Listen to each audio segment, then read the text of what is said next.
Hello, it's David from DN Cognitive Counseling. Today, we're going to be talking about something that people have been talking about throughout history. Why are we here? Do our lives have meaning? And does it matter whether or not I think our lives have meaning? So let us begin by talking about Jordan Peterson.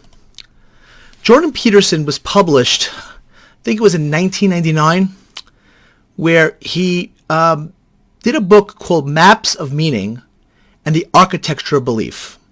I'm going to have a link for it on the bottom of there so that you have the ability to buy it if you like. But Jordan went ahead and talked about where our religious beliefs come from and how it's tied in to the way we see things psychologically. And I think it was very interesting, his thought process about many things. And I thought I had a few things I could add that he did not put in, but something I could add as an idea that might be helpful to the idea of meaning and where it comes from. I want you to think about the Bible itself, written many, many years ago, has a lot of imagery and ideas, and it's a hotly contested book, to say the least. But a lot of people have arguments whether things of it are true. And I love, and I'm going to use Jordan Peterson's idea again, in the idea that truth is sometimes the idea is true, even if you don't agree with the story being there or whether it happened or not. And he talks about this when it comes to Shakespeare. There are truths in Shakespeare. There are truths in literature throughout history. And I'd like to utilize some of the truth that I think is good for us to understand in terms of our meaning. The first story of man in the Bible. I don't know how many of you know it, so I'll just briefly tell it to you. God sets Adam and Eve in the Garden of Eden.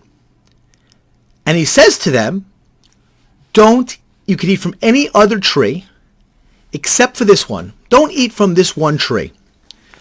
And it's interesting, the name of the tree is the tree of knowledge.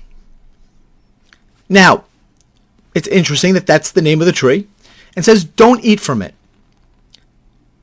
Now, if God didn't want Adam and Eve to eat from a tree, why make the tree? What's the purpose?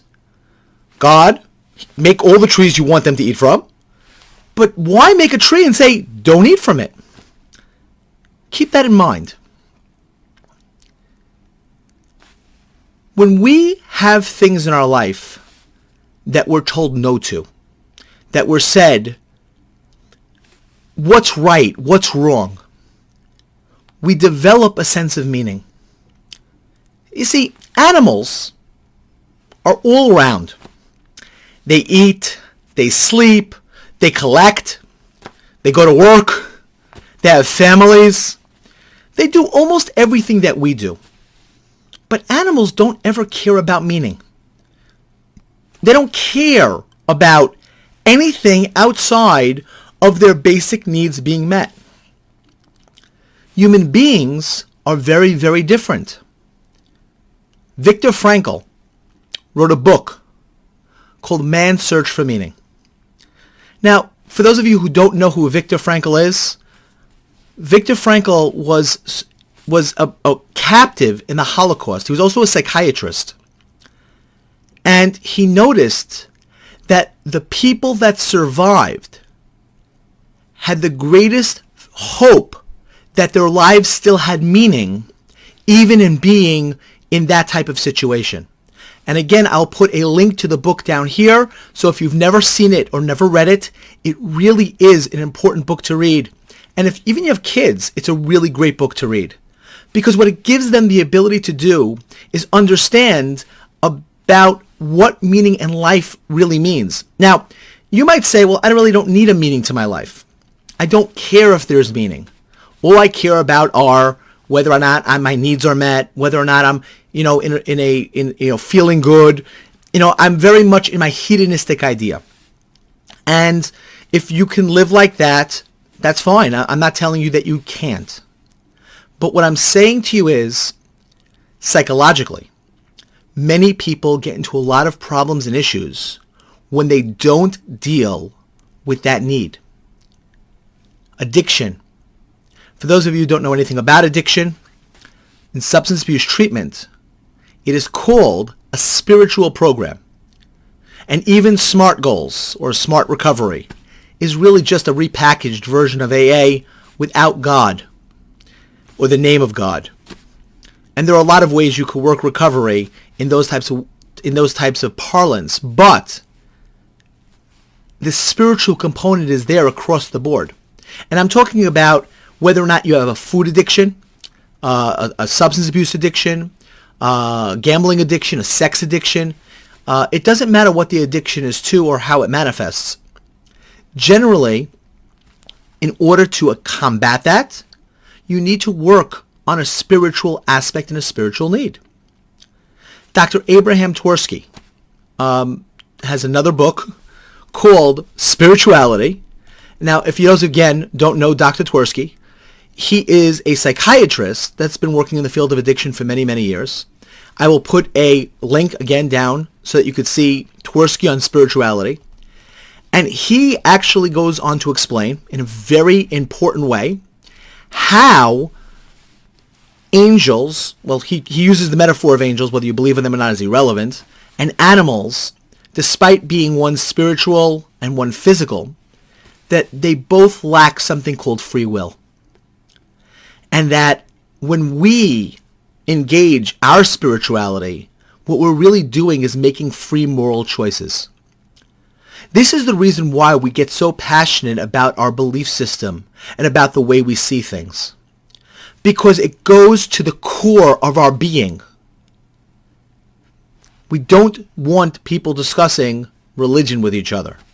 Because again, it goes to their core. And they feel threatened when you question their aspects of their belief system. And it goes again to their aspect of their meaning of their life.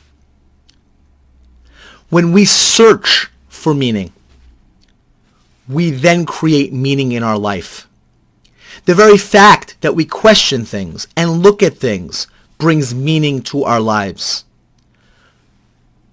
One of the ways in which we exercise this is by utilizing the difference between what we believe to be right and wrong. And people have huge arguments between what right and wrong are. And that's again good. You want people to explore and to fight and to stand up for what they believe. Again, in nonviolent ways, but vehement ways. Because that is how we elevate ourselves. I mean, if you ever thought about this, do you get happier when you eat more? Ask anybody that suffered with any eating disorder. They start feeling more and more guilty. Do you get happier when you take more drugs? Eventually, you actually start getting more and more miserable. And as you get honest with yourself about it. Are you happier when you get more and more money? You might think so. But if you take a look at the research, it's actually not true. People with money are not much happier than people without money. They just have more choices in their life and sometimes a little bit less stress. Sometimes more money, more stress. So money itself doesn't give you that.